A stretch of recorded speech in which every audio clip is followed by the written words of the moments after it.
This is Outside the Round with Matt Burrill, a Raise Rowdy podcast.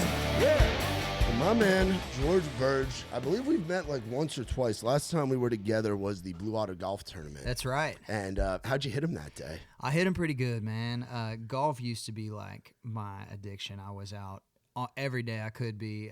As music has taken off a little bit more, I don't get to play as much as I'd like to anymore, but that one's always a blast just because all your buddies are in town. Yeah. Everybody's getting rowdy. You guys had cigars waiting for us, which was great. Yeah, they were like... It was a good day. They were like, we want you boys to be involved somehow. And I'm like, I golf, but I'm not... I'd rather just be like hanging out. And they're like, how about you guys hand out Miller Lite, you hand out cigars, and you give out hats? And we're like, perfect. Everybody's favorite person on the golf course. And this year I did better. Last year I smoked 5 cigars that day because I don't drink, so I'm like, I can't partake in the beer stuff. So I'm just sitting there chiefing the Crown Head cigars. This year I kept it to like 2. I think I had 3. I had one at the end with Bradley, but I'm like, 3 was a little bit better, but 5, I was like trying to talk it down. I was like, 5 is strong. 5 is heavy. 5 is a lot of really freaking strong. cigars, Yeah. dude. But yeah, how's life been going, man? Best ever, man. It's been crazy. This has been the wildest year of our life. Just having music take off, having the touring thing take off, families growing and strong, and it's the first time I feel like I know who I am in this town, and that's a very gratifying feeling. Bro, yeah, some guys, and you've been in town for a while, man. So when did you first get here? Because I know you obviously Waterloo back in the day in 2013. Did you move to town right when that was starting, or were you doing that kind of out of Texas? So I moved basically at the beginning of 2015, October of 2014, and I was lucky, I had kind of bumped my head with Waterloo Revival. I'd played in bands in Austin my whole life. Played on 6th Street since I was 14 years old. What a wild place that is, by the way. I love 6th Street. It's a cool spot, and it's like I kind of took for granted like that being my hometown because I was like, well, every town's like this. You start playing 6th Street at 14 years old with X's on your hands, right? Like that's what everybody does. But I didn't realize how special that was. And then, kind of grew up, and I had bands in college, and but I had never toured. We would just play like weekends in one bar called the Rattle Inn, and we had kind of started drawing bigger and bigger crowds, and all of a sudden it wasn't a huge room, but we'd sell it out every night. 300 or 400 people be sold out every night we played it, and that buzz kind of got to Nashville. And so I had a record label fly down, we signed a record deal, we moved to Nashville, and so I moved to town with a record deal, having never toured or done anything before. And I got here and I was like, oh shit, I have no idea what I'm doing, right? I don't know what a publishing deal is. I don't know what a management deal is. I don't know anything. But you know how to play a show. Yeah. And in today's day and age, there's a lot of kids moving to town and getting deals with social pop that haven't played a show before. Having all those reps under your belt, dude, that gives you a big leg It was up. definitely a blessing in disguise because, I did know how to play a live show. And I knew I had written all my songs by myself before I got here. So it's like I knew how to write a song. I knew how to tell a story, which served me super well. But I did have to like fall on my ass a little bit when I got here. It was when I got the record deal, I was like, oh shit, I've made it. Like everything's going to be great. And then you realize like that's step 1 of 100, right? And so, we go out and we're playing shows, and everybody's got an opinion of who you should be once they've got money invested in you, right? And so like you get to town and this big shiny place wants to invest $1 million to get your song on the radio, but they also want you to like, cut your hair shorter and maybe like wear a leather jacket and maybe wear some skinnier jeans, and maybe that they want you to wear this jewelry that they've got. And all of a sudden it's like, well, if this person is investing this money in it, how do I say no to them? And I mean, it was before I could blink. I was somebody that I didn't recognize. I was making music that I wasn't passionate about. I was playing shows that I wasn't as into. We were playing Austin. We had a fiddle and a steel in the band. We were playing guitar solos with, a long neck beer as a slide on the guitar. It was rowdy. It was authentic, and it was real. And I got away from that very quickly and polished things up really quickly. And all of a sudden I felt like I had kind of lost the heart of my music. And within a year I had lost my record deal. And so it was like a flash, right? You have instant success and then instantly fall on your face. And I'll never forget, when I first got to town, I was opening for Eli Young Band, who at the time was like my idol. They were the only people I'd seen it make it on a national scale out of Texas. They had, Even If It Breaks Your Heart, Got a Little Drunk Last Night, Crazy Girl, like smash, smash, smash. Not to mention like, the Jet Black and Jealous album and that stuff in the beginning that was like really raw and real. And so it's like I idolized those guys, and they invited me out to go on tour with them. And I'm opening for them, and I feel like I've just like made it, right? And so Mike Eli, the lead singer, invites me up on the bus afterwards. And he was like, man, he's like, you're really good. He's like, you can sing. You got a great live show. You look good. You sing good. But he's like, you just need to get the shit beat out of you. He's like, you need to fall on your face a couple times. You need to live a little bit. What great advice, especially coming from one of your I hated him idols. for it, man. I hated him for it. And I was like, man, this has ruined Eli Young Band for me. Like, I can't believe he would say that to me. And then come to find out he was exactly right. Like, I had to go live. Like, I had to go fall on my face. I had to go mess up. And, you know, that 4 years between when I lost that deal and when I was figuring everything out was when I learned how to, like, write songs with heart, you know, figure out who I am, figure out how to say no regardless of what the consequence is if I don't believe in it. And that is what got me to who I am today, having success, making music that I'm proud of. And it's funny, like, the country listener, they can sniff bullshit so fast, man. If you're chasing or if you're not authentic or, like, you're making music you don't believe in, their bullshit detector is instant, right? More than anyone, so if you honestly. don't believe it, man, you're going off a cliff in a hurry. And it was like, I had to have the confidence in myself to say, I'm going to make music that I believe in and that I'm proud of. And if you like it, great. And if not, I don't care. That's when it worked. And so I had to learn some tough life lessons along the way, for sure. Yeah, dude. And so how old were you when you moved out here? Gosh, I was 22. Yeah. What an age. And that's the age that everybody's kind of finding themselves, you know? So what a time to be here and to go from 6th Street to Broadway. And that at that point, it was like Nashville was just kind of like starting to blow up. Yeah, it was starting to be the place. And it reminded me of the Austin that I grew up in, which was a little more dive bar, a little more, you know, dusty, a little more heart. And I loved it because it wasn't as polished, but it was like the Austin that I grew up in, where it was like, you know, collaboration everywhere and music everywhere and everybody's friends and knows each other. And so I loved this town. And I will say, like, getting to get here and write with the biggest, baddest writers that have written every song that you've ever heard, and kind of learn how to get better. That was a crash course of songwriting and artistry for me. Like, I never forget the first time I wrote with Ashley Gorley, and he put a post on a song, which is like, you know, you finish the chorus, and then there's a little tag that also writes to the chorus at the end. And I was like, what the fuck was that? And I was like, that just like made the chorus, put it on steroids. He's like, it's called a post. And he's like, you're paying off the hook in front of it and behind it, right? And I was like, that was the coolest thing I've ever heard. And it was like, you go to college of like how to write songs out here, writing with those guys and figuring out, you know, how to do that stuff. You do, dude. And you get to meet so many people. I know somebody in the early days, and I'm sure you still have a good relationship with him, Colt Ford. Yeah, one of my best friends in the world, man. Which, again, a guy who's kind of been through it all and was doing it in the Southeast. And it's like you get to bring your Texas thing and your experience in Austin, and you get to collaborate with folks that were doing similar kind of things in a different market. In the Southeast and Texas, not that different. No, there's a lot of overlap there, and there's a lot of people that's the first place that they can go tour after they tour Texas. And Southeast has now become our strongest market, which is awesome. So there's a lot of overlap and a lot of camaraderie between those two areas. And Colt was, man, he was the godfather, right? At the time that I moved to town, he had collaborations with everybody, right? Jason Aldean, Luke Bryan, Keith Urban, Jake Owen, everybody was doing songs with Colt Ford. And he had no business being kind to me or being cool to me. And he was the first person to be like, hey, man, you're good enough. Like, you need to be here, and you need to meet this person, and you need to meet this person. And he's the reason that I know everybody in town. And, like, unless you have somebody vouch for you in this town, everybody's got their walls up, right? Dude, because 100%, somebody's asking for that's something so all true. the time. So So unless you have true. somebody walk you in the room, nobody's going to give you a chance. And Colt was that guy for me. And what was really special is he did all of that for me. And now that my career is starting to take off, I had him in the room to write with me, and we co-wrote my first #1 together. So that is like pretty full circle moment that he's now cashing checks on songs that I'm putting out because he believed in me on the front end. So pretty special. Yeah, talk to me about Mind on You a little bit, dude. Did you have any idea like that it would be? And somebody, I was one that you wrote that was like getting pitched around that you're like, I got to put this song out, man. right? I mean, I was basically in throw in the towel mode. You know, I'd been here probably 6 years at the time, 2 record deals that didn't work. You know, we had chased it. We had gotten close. Everybody in town sort of knew me, but also nobody knew who I was. And it was this weird limbo where I was like, I've given this everything I can, and it's just not happening. And so I wrote this song with Colt and Jaron Boyer and Michael Tyler, who are 2 of my best friends. I didn't have a publishing deal. I didn't have a record deal. I had nothing going on. I was just in this in-between phase and trying to figure out, like, if maybe I'll make it as a songwriter if I can't make it as an artist. And we wrote this song, and I knew it was special. And they kind of did too. And I was only one in the room that hadn't written a #1 yet. So all these guys, like, no, you know. And they were like, well, let's send it to Jason Aldean. And so that night they sent it to Jason Aldean's producer, Michael Knox, who does a lot of the A&R for Jason's records, picking songs.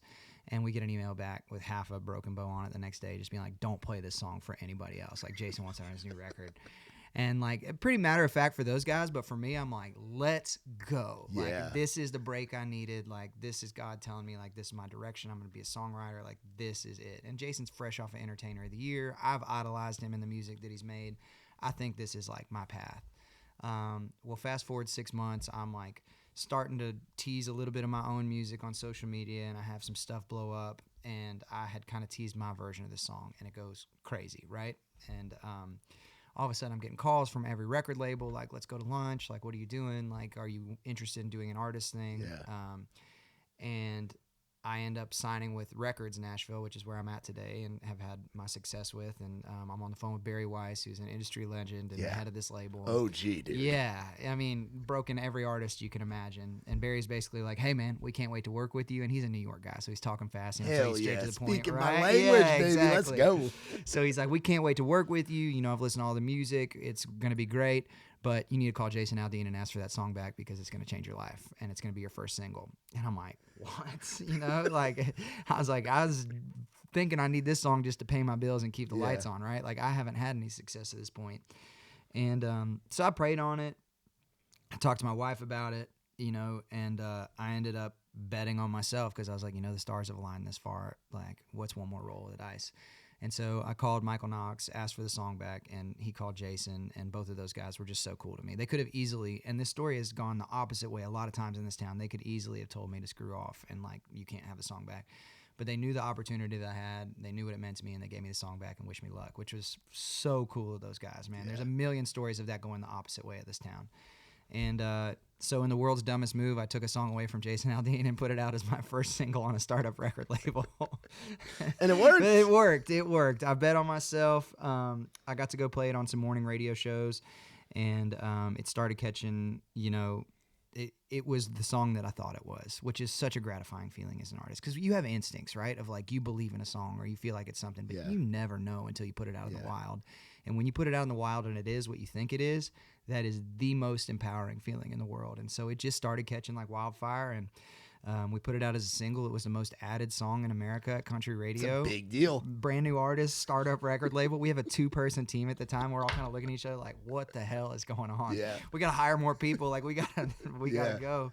And it took us 13 months, a year and a month from when we went to radio to when it went number one. But by God, like, we did it, and it was a complete life changer for me. And all of a sudden, you know, you've got a number one on your wall, and people are wanting to bring you out on tour, and people are giving you the benefit of the doubt where you wouldn't have, and your reach is bigger, right? So you have people that know your music now. So when you put out more music, you have more people listening to it off the get, and it's opened every door I could have asked for. And fingers crossed, we're just top 10 with Cowboy songs now, so about to have our second one, and it's been rolling, man. Yeah. What is the grind of radio tour like? Because now you did a 13-monther where it took to get to the top of Mind on You, Cowboy songs in the top 10, which congrats on that. That's big to have a second one, like have the momentum really feels going. Good to not be a one-hit wonder, man. No, for sure, dude, no, absolutely, man. And you've been doing this music thing for a while, so I think one-hit wonder's the furthest thing from the narrative, even if Cowboy songs wasn't doing what it's doing. But the grind of radio tour, for guys and girls watching this that don't know, what is that like? Because you have to be hitting the pavement, bro, with having that success, and like I know that takes a lot. I call it the best time you never want to have again. It's you go visit every city in America in the course of like four months, and you're playing conference rooms and cafeterias and big corporate radio buildings for decision makers, right? And these are guys that hear songs every day and they're pitch songs every day, so they are not enchanted with like the magic of music. Like, you have to knock them on their ass, because everything, like, the first answer is going to be no. Just know that when you're walking in the building, like, they are programmed to not like it because they have 18 spots for currents on the radio station, right? Because you think about it, if you're in the car listening to the radio, right, you're going to get 15 minutes on the drive home, 15 minutes on the drive in the morning, and that's all you're listening. And that's why stuff gets played so consistently on the radio, is because it's just the windows that people are listening. Yeah. And so they've got 18 spots for songs, and that's including the biggest superstars in the genre, right? Luke Combs, Morgan Wallen, Chris Stapleton, Luke Bryan, like all those guys are taking spots, right? So they don't have a spot for you unless you kick the damn door down. And so you're going in there and you're introducing yourself like 9 million artists have before, and you have to tell them a story and play them a song that makes them think that you're different enough to merit one of those 18 spots. And I'll be honest with you, like when I went in with Mind on You initially, they were glad to meet me and it was cool, but it wasn't like they were in a rush to like go play it, right? And so you have to build your story, you have to build your audience, you have to become more undeniable. And then the few radio stations that did start playing it and take a chance on it, their research they get back is crazy, and they're like, hey, there's something happening here, and then it kind of grows and becomes a bigger thing. But it is hard, man. And I equate it to a political campaign. You know, you're going to go out and you're going to show these people why you're worth investing in and why their audience needs to hear you versus the other 10,000 artists that are knocking on your door. And you can't blame them, right? Like they have a very consolidated playlist. They have to protect their listeners and make sure that they're bringing quality stuff to the table. It's pretty nerve-wracking when you walk in and you see a guy that could change your life sitting across the table like this, arms right? crossed, bro. Right? The And suit look, There's no smile. There's nothing, right? And it's a bottle of water and a bar stool, and they're like, go ahead, you know, blow my mind. You're like, shit. Yeah. Play me some shit I've never heard before, right? That's exactly what it is. But you go in and you try to show them that you're a personable guy, right? Like that you're somebody that they would enjoy hanging out with, somebody that's worth investing in. And I've been very lucky to have country radio get behind me and be a part of my story, and it's helped my touring so much. Dude, that's what I was going to say. Crazy. It feeds the touring markets. It gets you in places like New York, like Chicago, like Vegas, random spots on the West Coast. I couldn't sell tickets. Like I really couldn't beforehand. I mean, I had my pockets of fans or whatever, but we go places and we sell 100, 200 tickets. That was it, man. And now it's like we can fill up the 1,000-person rooms, and that's something that's pretty cool. And as we have our second one, those crowds are getting bigger, and now bigger artists want to take us out on tour. You know, we just got to go out with Sam Hunt and Luke Bryan and Parker McCollum. How were those shows, dude? What's it like being out with those guys? It was awesome. This was the best year of touring I've ever had. All 3 headliners we were out with were just like complete studs. You know, I think they're all unapologetically their own artists, right? Which is a really cool thing because, you know, Parker's got more of that Texas singer-songwriter flair. Sam Hunt completely changed the genre and pioneered his own lane with the more like R&B flavored country music. And then Luke Bryan is just live show, pyro, energy, legend, man. Yeah. He's backstage smoking cigars and he's the coolest. Yeah. And so to get to like take a little bit from each of those guys and put it into my own show. I was that guy who would stand side stage every night. And I mean, 15 shows in a row is a show I've seen 15 times in a row. I'm standing side stage again that night. Like, what is he doing to entertain the crowd? Like, how is he killing the downtime? Like, how is he keeping people engaged for an hour and a half, you know? And it's the best school you could go to. And I feel like our live show has benefited so much from getting to see those guys play. Yeah. Did you know Parker back in Austin? Because I know not, you guys no. were kind of there around like a similar time. Yeah. He talks about Austin being a huge part of his story. 100%. I moved out of Austin about the time that Parker was taking off in Austin. And so I had never met him. I'd always had a huge respect for him. And as an artist and a person, the way he treats his crew, the way he is as a man, like, and then the music he makes, like he checks all the boxes for me. And so I was very, very flattered when they reached out asking us to go out on tour. And it ended up kicking our tour, our year off in such a huge way. I was very, very thankful for that. And we become fast friends, man. He likes golf. He's, he's just a good dude. So yeah. That's awesome, man. And in a year where it's tough for guys to get shows right now, just the state of the world and like the economy, like it's an issue right now with people having a lot of trouble selling tickets. Like talking about there's like, only so many dollars to spend, bro, man. But like it's the fact that you've had the opportunities that you've had and to be out with folks and be building the fan bases to now where you can go back and play the clubs. Like I know you've got Joe's on Weed Street coming up. Yeah. Like you've got Dusty Armadillo, a Raised Rowdy Honey Hole for us in Rootstown, Ohio. That one's gonna be wild. We're getting close to selling that one out. That one's gonna be a blast. Like but you go into like the bigger rooms, like the arenas or the sheds with these guys, and then you get to come back and play the clubs and have it be your own headlining thing. Like that's a big deal. It's kind of the way that's the blueprint for how it's supposed to be. Well, and there's something magic about it being your crowd. You know, like I got to do direct support a lot of the Luke Bryan tour. So a lot of times, by the time I'm going on stage, the whole crowd is there, which is 18 to 20,000 people, right? And there is no feeling like that, right? But 1/4 of that crowd knows who I am and knows my songs, and the rest I'm trying to win over, which is amazing because then I'm going to get them out to the next show, right? But when you show up to a club and it's slammed to the gills, 1,000 people, and everybody there is there because your name's on the bill as the headliner, and you get to play 90 minutes of not just your hits, but songs that you're working out, new material that you're working on, storytelling, stuff like that you've hidden on an album that maybe like means something to you and you can tell the story behind it. That is magic. And that reminds me of like being a kid with like, you know, all the energy and excitement in the world, 16 years old, going to play a show, you know, for 100 of my friends in Austin. Like, that's where you like go back to that magic and you feel like, this is why I do this. And don't get me wrong, I feel like the luckiest guy in the world getting to walk on stage at these amphitheater shows in front of these massive headliners. But to walk into a venue with your name on the bill and have like your people there that you're sharing like not only like stories with, but sharing your success with. Like, you're not on that stage unless those people are showing up, and like they have as much ownership in me being here as I do. And so like get to celebrate that with them. It's the best feeling in the world. Yeah. Do you have some people that have been riding with you since the Waterloo days? It's crazy. Stuck with you? It's crazy. I would say every night that I play a headlining show, there is somebody that's been on the ride with me for at least 10 years, front row, that I will recognize every night, no matter the city, no matter the coast. Yeah. And that's freaking special, man. That's crazy. A lot of people don't have that, dude. People like, because artists kind of go through like different chapters of like finding themselves, and people come and go and all of that. But to have like your ride or dies that have been with you since like the old school, I call it BC, like before COVID, you know, like I feel like a lot of folks had a lot of change, like had the time to look in the mirror and kind of really find themselves during 2020 and came out a little bit different on the other side. Yeah. But to have myself included. Yeah, dude, same, bro. Yeah. Same, very different place than where I was before COVID. But it's like to have that is freaking huge, to know the whole catalog like that. I think a big part for me, like especially having to go like one at a time make fans early in my career, just because I never had that like wild spark moment. And I have since. I've had these viral moments that have like moved me in bigger chunks, right? But like I had to go like hand to hand, make them one at a time, like on the front end of things. And I think it created a deeper relationship with the fans that started with me.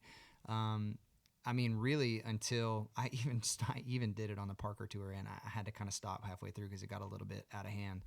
But I would, every night when I finished my set, I would sign an autograph and take a picture with every single person that wanted it. Wow. No matter how big the crowd. And if I was there for 2 hours, if I was there for 3 hours, I wanted them to know that I was thankful that they were there.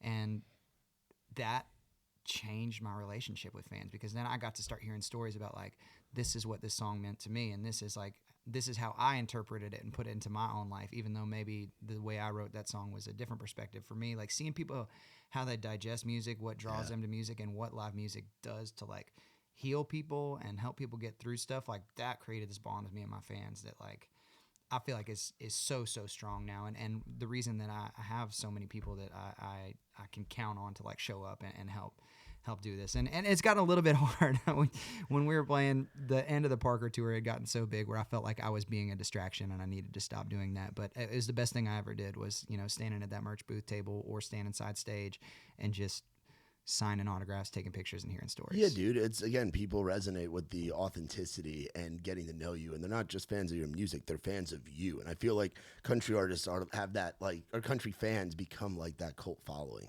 And you see it with guys that you've also gotten to go out with, like the Brantley Gilberts of the world, for example, the BG Nation, or like you were talking about like Aldean's Army, like the fan bases, and you're building that right now, dude. You're right in the heart of building that. That was the best advice that Brantley ever gave me, and I owe Brantley a lot. Like, he took me out on tour before I deserved it, when I had first signed my record deal and I hadn't had anything going on. He was a fan and a friend, and he took me out, direct support, 2 nights back to back, sold out at Red Rocks. So I got to play in front of 20,000 people back to back direct support. Yeah, insane, man. Yeah. Insane. And he's been a brother since then, and taken a lot of pride in seeing me succeed too. But some of the best advice I ever got was from Brantley, and he just said it as plainly and as cool as he does, but he's like, hey man, it's bigger than music. And I didn't know how to process that at first. And then I realized, like, you're not just selling or putting out music, but like there's a lifestyle, there's a brand, there's a how you carry yourself, how you treat people, like how you are personifying the music. It's bigger than just a song, and I think he's such a great example of that. Oh, dude, 100%. And I think that that's a big part of like people have to believe the music they're listening to, and they have to believe who it's coming from, and how did that person write this song, and how did they get to being a part of this song, and that had a huge influence on me when Brantley said that to me. Yeah, and he's a guy that's gone through the grind. Yeah, like people like coming up in the Georgia scene and just extending that circle. Him and Colt were doing that together down in Athens, Georgia, and just growing the circle. And he was back in like the MySpace days, 100%, you know, like 100%. whereas for us it's you like dig Facebook it out the and dirt. Instagram. Yeah, dude, and it's grassroots until you got a team built and you got all that stuff invested in you, man. What's it been like having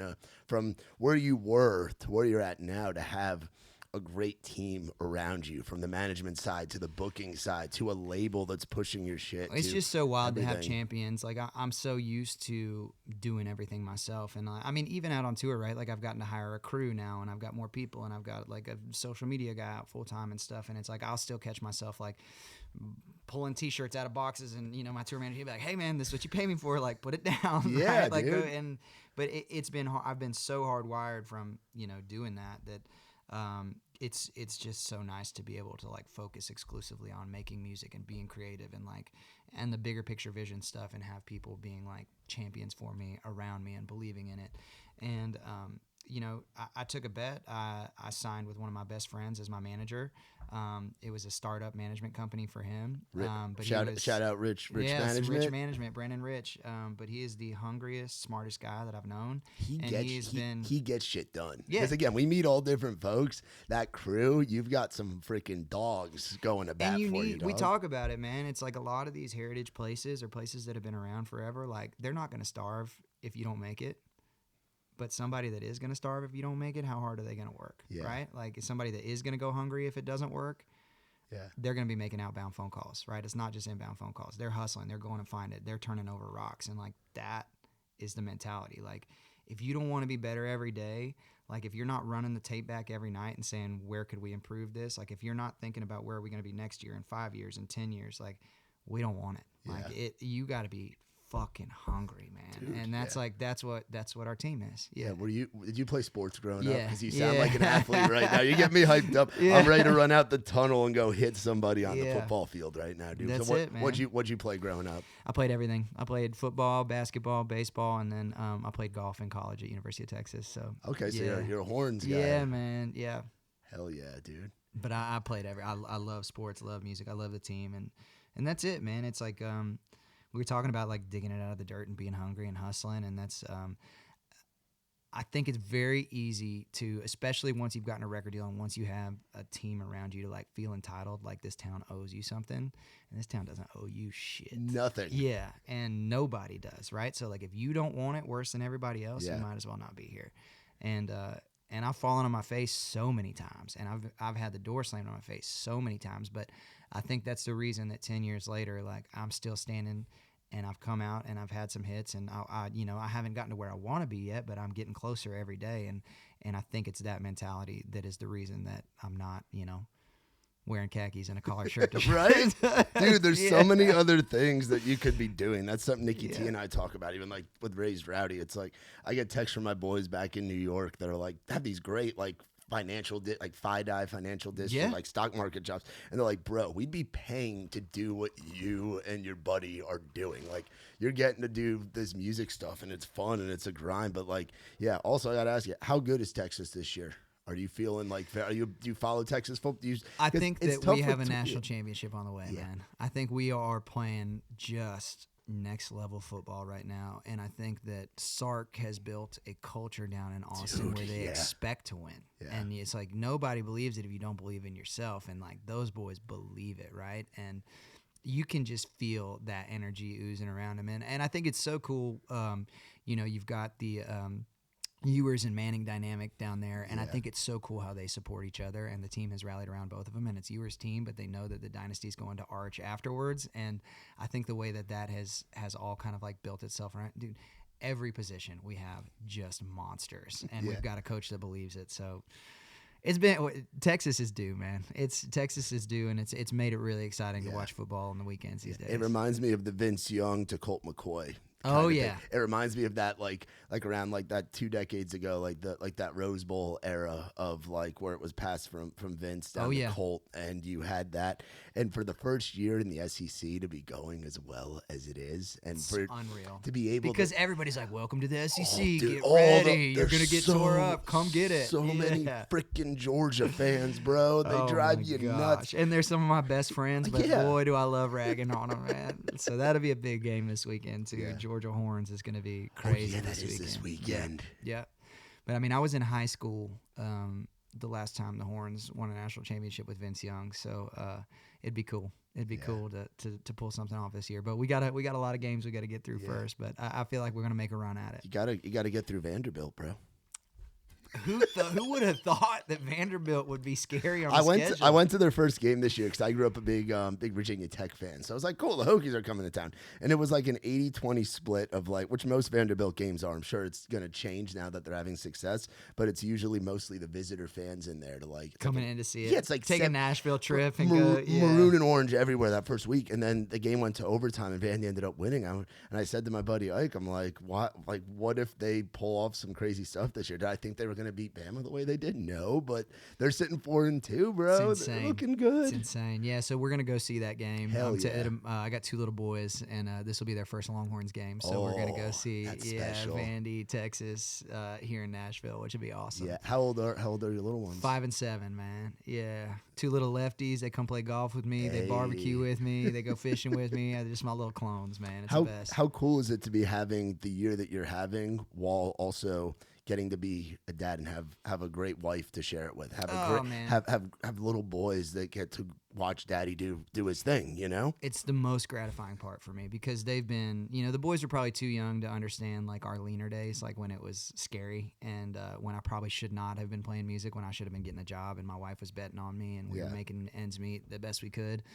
But my wife remembers, and so for her to get to share in that is just, I mean, I'll never forget our first night on the tour bus, and like being like, she's in the back lounge with me, and we're just like, is this real life? I got a driver, and we're on this $1 million tour bus, and we're cruising down the road, and we got people helping us out. We're like, we come a long way, and then the boys getting to come out and see the shows, the Luke Bryan tour especially, he just made them feel so welcome. He got them riled up backstage before he went on. Like, it was really cool. And I was in the truck yesterday driving my son to school, and he's like, hey, Dad, he's like, I think my favorite tour was the Luke Bryan tour this year. He's like, his music's really good, but he was also just so funny and so nice. And, to hear your little kids say that, you're like, man, that's the best. That's the best. Yeah. Yeah.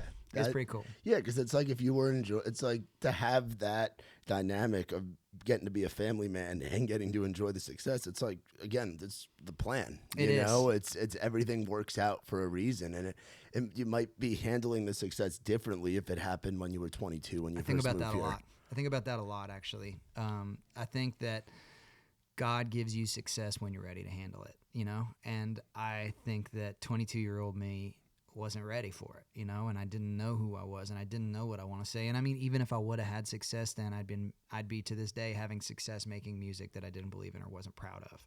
And that would have been a curse in itself, And so I fell on my face and I got, roughed up a little bit, to help me turn into the artist that I needed to be and the person that I needed to be that, knows what the other side is like and knows how grateful I should be to be in the seat that I'm in today. Yeah, dude, because you have so many people that get that success early and they don't really quite know what to do with it, or they drink it away, or they smoke it, they party it away, or they get into shit, but to be where you're at in your life and be a dad and understand and know how to handle it, and the way you treat your guys too, like that's a big thing. We've built a little band family on the road, man. How long have you had you guys with you, like this? About 3 years. When I started my solo career, I hired some guys from scratch, and my band leader, who's my guitar player, who's been with me the longest, he actually helped me build that band. I took him to coffee. I was a couple weeks out from signing a record deal. I didn't have anything going on. I was like, hey, man, this is what I can pay you, which is a lot less than I'm paying him now. I was like, this is what I can pay you. These are the handful of, acoustic opener dates that we have on the schedule. There's not a lot I could show you, but these are the songs. This is how hard I'm going to work. And I was like, you don't have to give me an answer now, but like sleep on it. And if you think this can be arenas in 3 years, I want you to say yes. And if you don't, I want you to say no. And he called me back the next day. He's like, I'm in. And so he's been with me from van and trailer to record deal to song on the chart to a #1, and now we're about to have our second #1, and he's taken a lot of pride in that too, like helping build the shows and helping, go from a club show to an arena show to an amphitheater show. And so to have that band family and grow together and like have them want it as bad as I do, it's the best feeling, man. Yeah, because that's something I got to do in a past life. I was out on the road as a tour manager. Yeah. I did that, and I was on the road as a merch seller, and that's kind of what I did before jumping in on this Raised Rowdy stuff with Nikki T. And there's something about having your guys, and I got to go from doing the van and the trailer, mostly driving the van, tour manager. We did the bandwagon thing for a little bit, where which is still living pretty high on a hog, man. But yeah, I had never driven like CDL or anything, and I'm driving that thing to South Dakota, pulling the big trailer in the back in the winter, bro, driving through like ice storms and shit. But then the moment you get when you have the same guys that were in the trenches with you in the van and trailer or the SUV or whatever, and to have that same crew be on the bus, like you said, with the moment with your wife, like it's just such a great feeling to be like, wait, none of us have to drive. That was we had been kind of like planning this night out when me and the guys were like the first night on the bus. This is what we're gonna do. We're gonna order pizza. We're gonna put on Oh Brother Where Art Thou, watch the movie, and drink a cold beer, and that's what we did. The first night on the bus, we stayed up till like 4 o'clock in the morning watching movies, eating pizza, drinking beer, and it was like, this is our life now. Let's go. We've made it to where we've been wanting to get to. Meanwhile, it's like the shittiest bus. It was like that bus broke down the next week and the week after that. We're on a much nicer bus now, but it was a bus, man. It was a bus. They break down, bro. They do. Do you remember where they broke down? Oh gosh. Were you at least near like something? Were you able to get to like a Love's? We broke down in Death Valley outside of Las Vegas, which was 104-degree heat. That was brutal. But somehow we always made the show, man. And you learned a lot about yourself through that. Yeah, but we're on a nicer bus now, thank God. So Well, who's your bus driver? Bus drivers are my favorite because they're characters. Yeah, my bus driver is awesome. His name's Theron. It's always a character, bro. Man, it's always a character. Yes. He's the best. He's a big gamer, and but he says his passion is driving heavy equipment, and he's the best dude. You don't feel a bump when Theron's driving. You sleep like a baby. Anytime we have sub drivers, it's like you get the strips. Yeah, but Theron is smooth, man. He's the best. Yeah. Shout out Theron. Yeah, we had buddy. Yeah, when I was out on the road, we had Daddy Dan, who was like a school bus driver that got linked up to like, so we were like, and he recently passed, unfortunately, but like the last chapter of his life was getting to go out on the road and like go from driving little kids to school to like driving us, was just crazy. And then we had a guy named Bobby Lee who used to cover up when we'd go through like toll areas. He put a piece of paper over the tag. He was like, Bobby Lee don't pay no tolls.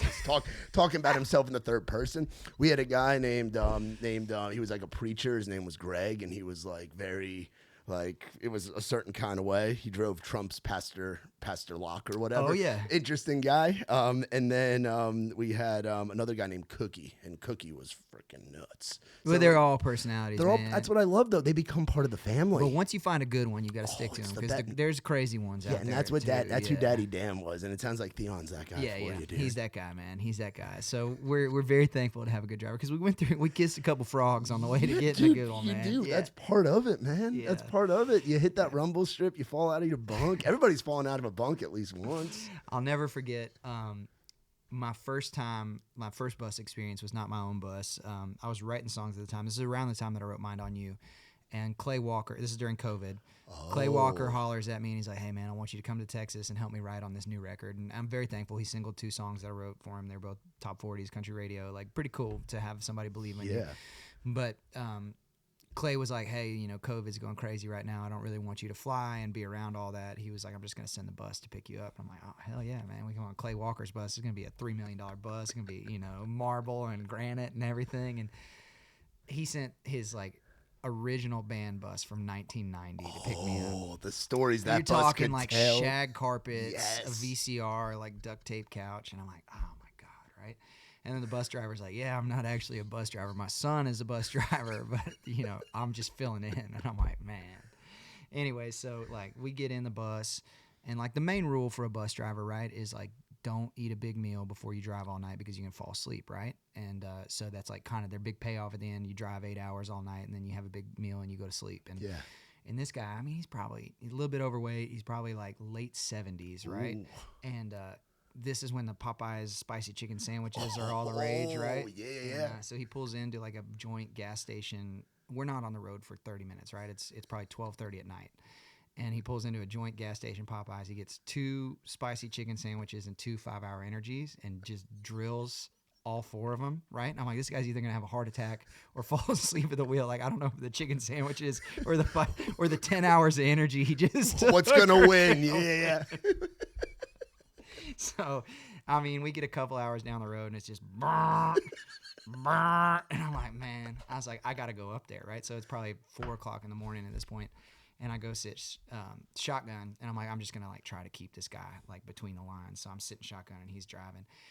And so I start asking him questions to try to keep him awake or whatever. And then he starts answering the questions looking at me and not the road. He's like, did I tell you about the time I drove for Jefferson? And I was like, dude, if I'm going to die, at least it's going to be in my bunk. So I went back to my bunk, and I sat there just praying the rest of the night.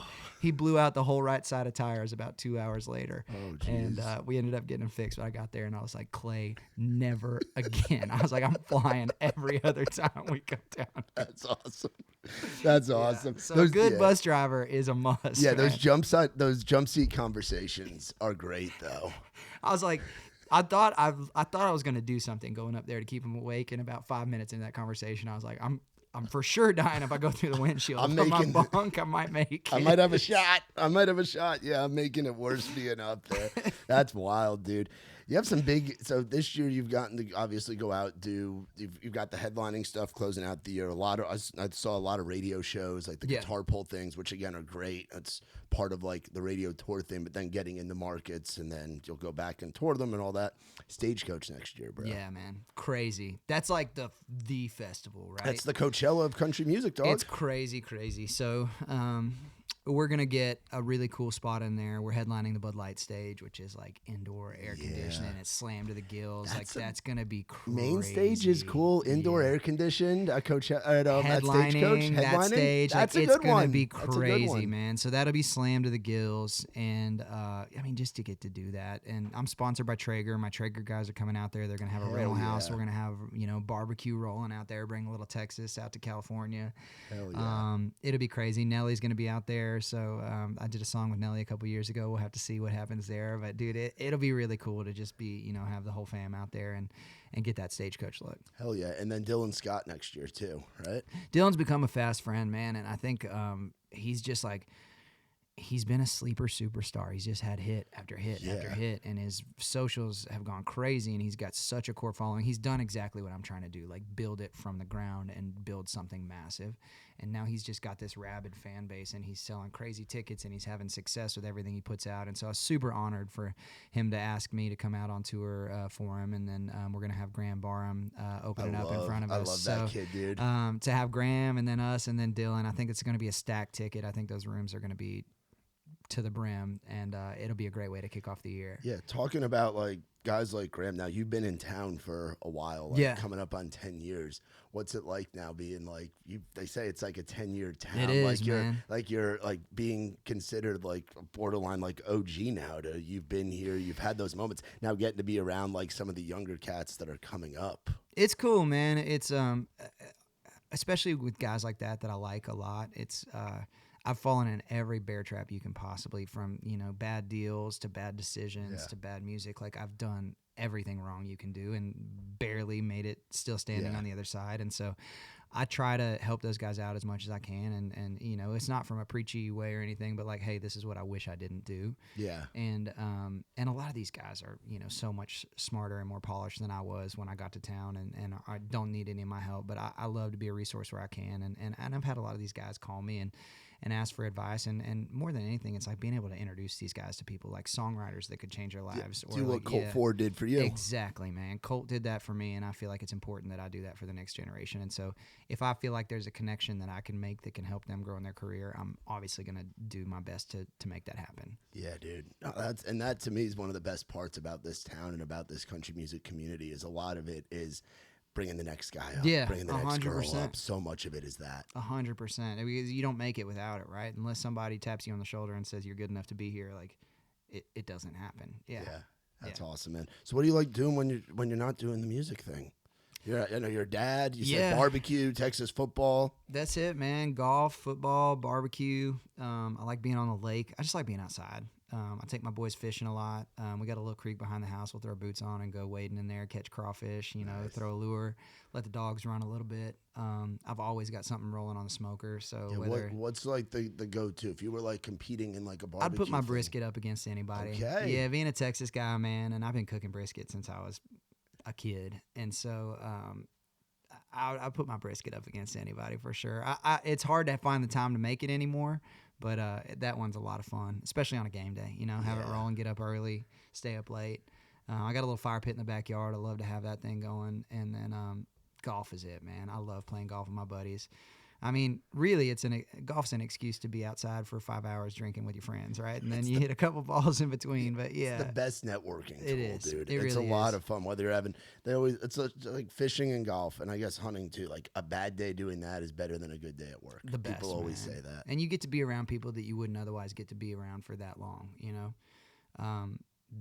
There's a lot of bigger industry guys, whether it's radio or record labels, that would never give somebody that's starting out in music 5 hours of their time. But if you get out on the golf course, like, you're going to be with them for 5 hours. And like, people don't realize the opportunity that is to like be in front of somebody that holds the keys to whatever you're trying to get into for 5 hours. Yeah. Like, that's it, man. You normally get a half an email back from them, maybe, or from their assistant, right? But to get out and get to do that, like, it's a pretty powerful thing. What courses are you a big fan of out here? I always say that my goal is to land at the Grove down just south of Franklin one of these days. Ooh. That's the spot, but it's gonna take a few more number ones for that. But Dude, my dream is to get home from touring, pop in the golf cart, throw my kids in, and go play 9 holes. Sunday afternoon kind of thing, just right there. So that's the dream I have visualized. If there's a little fishing pond in the backyard and a pool too, that might be a little bonus. Okay. But we're gonna keep working hard. Do you get to play on the road a lot? Do you bring the clubs out? I do. I actually have a Traeger and golf clubs on the bus, so we're always rolling that smoke. Is so on We've brand got lawn for chairs. you. Yeah. We've got a tent. We made fast friends on the Sam Hunt tour. Everybody knew that as soon as I got off stage, I was gonna have the smoker rolling. And every night, the after party was at our bus. We'd have the tent up and the Traeger rolling, and I'd have ribs and sausage. And like all of a sudden, it was like Russell Dickerson and Sam Hunt's whole band and crew would come to, like a bunch of hyenas after the show would come to our Traeger and just have it rolling, man. So it was a fun summer. Again, you talk about like the community and the networking of golf. Barbecue's the same freaking way. If you can't make this fun, man, what are you doing? Like, we're living such a charmed life, getting to play music for a living, getting to meet people for a living, getting to go to the coolest cities in the world for a living. So like, make it fun, man. Like you do have to sit on a tour bus for 10 hours at a time or whatever, but when you're there, it's like, why not, man? Have the smoker rolling, have a cooler out there, have music playing. We got a little gym that we set up outside of our trailer. It's like, you got to bring some semblance of home on the road. And if you make it fun, it's the coolest thing in the world. Yeah, it definitely is, dude. You talk about like things that you're telling the younger guys. What's something that you would tell 2015 George Birge, fresh to town? Like, what's something you'd look back and tell yourself? The biggest lesson that I learned was not being afraid to say no. I was terrified to say no to anybody in this town because like anybody does, when you move here, you have that imposter syndrome. You're looking at everybody that looks secure in their own skin, and they look like they know what they're doing, and they look like they hold the keys to the dream that you want. And so, like, yes, sir. Like, you want me to do this? You want me to cut this song? You want me to be this artist that I don't think I am? Yes, sir. I'm going to do that. And that is not art, and that is not passion, and that fizzles out faster than anything. And if you don't believe in it, if it's not a hell yes, it's a hell no, man. That's it. Yeah. Dude, those are some great words right there, man. And hey, I appreciate the hell out of you coming on and doing this, dog. Thanks for having me, man. It was fun. And anything we can ever do at Raised Rowdy, bro. You guys are great. Let us know, please. And I know Brendan and like the team knows, like we're in for whatever y'all need us to do. But seriously, like, congrats on all the success.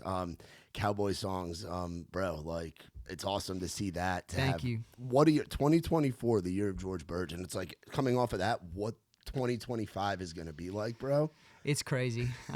We've got some big duets cooking. I've been working on a Hell bunch of yeah. new music, cowboy songs. Hopefully, going to ring the bell and be #1 here by the end of the year. And that's fun in itself, man. It's my favorite song I've ever written. I got pitched that song on a retreat with a couple of my buddies.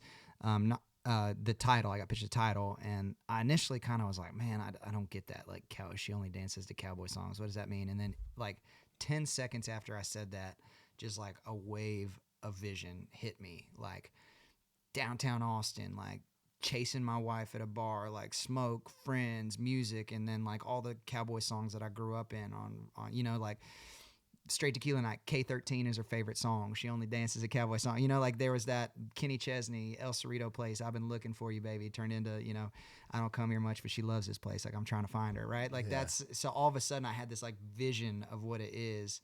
And we sat down, and I mean, we stayed up till 3 o'clock in the morning writing the song. We finished it. We're like, man, we did something. So to have that song take off like it has, it's the best feeling, man. Hell yeah, dude. Well, hey, I'm excited to see how this year wraps up. What a year, dude. Hard work pays off. Good things happen to good people, Thank you, man. thank you. You're a great fucking dude. So great things are happening. What man. a great hang. I appreciate you, bro, so much. Y'all be sure to check out our boy, George Birge. Request cowboy songs. Let's get this thing to freaking #1 Let's before go, the end baby. of the year. We're in the top 10 right now. And is it georgebirge.com Yep. website? George Birge, anywhere you hang out or listen to music, you'll find me. Yeah, and if you're in any of the spots, especially like Joe's on Weed Street, one of my favorite clubs in the country. Chicago is going to be rowdy. The Come on. Dusty Armadillo, one of my absolute favorite spots, and a ton of tour dates. Get on the website and get your tickets now. Go see our boy George Birge. Shout out to our friends from Surfside. We're gonna send George home with a 4-pack of the iced tea. I'm fired up vodka. about that. Yeah, dude, you and your wife, you'll enjoy those, man. I'm going to They're- go drink that on the golf course today. My wife might not see him. Yeah, well, that's just it, man. They're not carbonated, so I've been told that they sneak up on you. Yeah. You know, they're crushable. It's my That's favorite what Nikki kind. T likes to say. They're crushable. And shout out to our friends at Surfside. Y'all be sure to go surfing with us. And for more on us, visit raisedrowdy.com. For my man George, I'm Matt Burrill. This has been Outside the Round. I ain't never been the kind for staying in one place for too long. I ain't never been the best at saying I love you to a girl I love. Only got a couple tricks on my sleeve. They usually just make